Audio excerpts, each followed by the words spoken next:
Well, let's begin with the top story at this hour. Despite concerns raised by India and United States, Chinese spy ship docks at Sri Lanka's Chinese-run southern port of Hambantota. China claims it's their research ship. But remember, India had raised major concerns about this and had even gifted a Dornier reconnaissance aircraft to Sri Lanka. Chinese ballistic missile and satellite tracking ship Yuan Wang 5 will be docked at this airport till the 22nd of August. The ship was originally scheduled to arrive at the port on the 11th of August, but it was delayed in the absence of permission by the Sri Lankan authorities. India expresses concerns that this ship might spy on Indian installations. So that's the crux of the matter that we are tracking at this moment. Joining me here on the program is Mr. Maroof Raza, Strategic Affairs expert.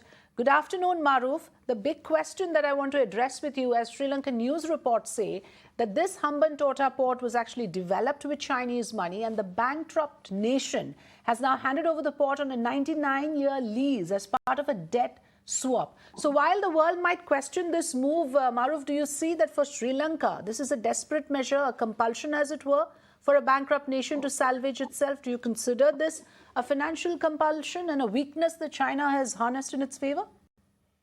Well, there are many questions in your question, but let me sort of try and put it all together. First thing is that our most recent memory of the Chinese remaining silent when Sri Lanka's economy collapsed is a message to Sri Lanka and to all others who receive Chinese handouts that China only does commercial deals. It has no attachment to a country where its money is invested, because China is doing this investment right across the board in Asia and parts of Africa, the Belt and Road Initiative. Interestingly, the current Sri Lankan head, earlier Prime Minister, now President, Mr. Ranil Wickremesinghe, is to be in China this week to discuss the new Silk Road or the Belt and Road Initiative. So Sri Lanka is going back to China with a bowl to get more financial assistance. So they have to go soft on the Chinese submarine and ship projects. The last permission that was given to China to take this initiative was recently at the time of President Gotabaya, who has since left the government. But he gave the permission to China. The second aspect is apparently a Chinese submarine had surprisingly surfaced on the coast of Colombo in 2014, photographs of which were flashed all over the world. Yes. And this came as a big surprise even to India. So China is exploiting two things. One is its investment in Hambantota, which technically is now Chinese-run territory, just like Gwadar is on Pakistan's coast. But China is giving the excuse that this exercise by China is part of its support to counter piracy operations in the Indian Ocean region, for which China had received even India's consent many years ago. So China knows how to use whatever legalities to its advantage. It does it very well. The second aspect is China's big strength, though its shipping fleet now apparently is bigger than that of America, so the biggest in the world. But China has invested heavily in submarine programs, and submarines need the deep waters of the seas and the oceans to be mapped out. And that is what this spy ship is doing.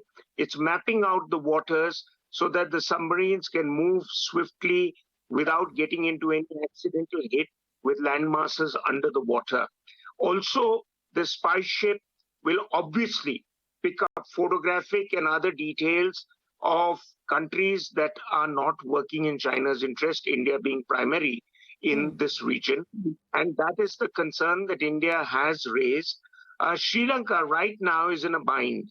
India has given $3.8 billion upwards to Sri Lanka in a recent set of bailout packages after the collapse of the economy. But Sri Lanka is also bound by agreements with China to provide facilities to Chinese ships and other infrastructure, which Sri Lanka has told India it will not be providing, but it can't really get out of the Chinese mind. So really, Sri Lanka is between a rock and a hard place. And quite frankly, the Chinese are not going to stop whatever India's objections. Sri Lanka can do very little to keep the Chinese away, at least from Hambantota, which is Chinese-run territory now. Yes. And this is a message to us that had we invested in Hambantota, incidentally, the option to invest in Hambantota was first given by Sri Lanka to India. We didn't want to put in money in another country, but develop our own coastal areas. So China comes in, puts in money, and exploits it against our advantage. So are you saying, Maroof, there is little that India can do about it now? What are India's concerns really? Because the port is of strategic importance, as we can see. India considers the Indian Ocean region as an area of traditional influence, and it has raised issues with Sri Lanka, like you mentioned in 2014, around the similar issue when Chinese nuclear power submarine were to would dock in one of its ports. A similar situation happening 8 years later. The spy ships docking at the port, Maroof, what we believe is that, creates this sort of a concern now with India, as it poses a threat to the safety and security of the nuclear reactors, the Kundankulam and the Kalpakam nuclear reactors, as well as to the Chennai and Tuticorin port. So are you worried that this gives China that vantage point to monitor India's military activities? Well, China will pick up a bit of information here and there, but please remember that China now has the largest satellite pool in the world other than America. So its satellites are taking pictures of every Indian facilities, more than the ship can take from the high seas. The second thing is that pictures and information about nuclear peaceful and non-peaceful activity has been made available through China's spy network, even elsewhere in the world. They spy a lot on the US, for example. They've spied on the US and picked up designs of US's top fighter aircraft, F-35, and manufactured their own J-20 Chengdu. So the Chinese are way ahead of everybody else in spying. You can make the noises you want to, but there was an idea that I suggested when Sri Lanka was collapsing. It's an idea I still want to suggest. It's a bit out of the box, but it can be considered. If Germany and Japan are successful economies today because of the US-led Marshall Plan and the MacArthur Plan, why doesn't India seriously consider a Modi plan for Sri Lanka and revive its economy and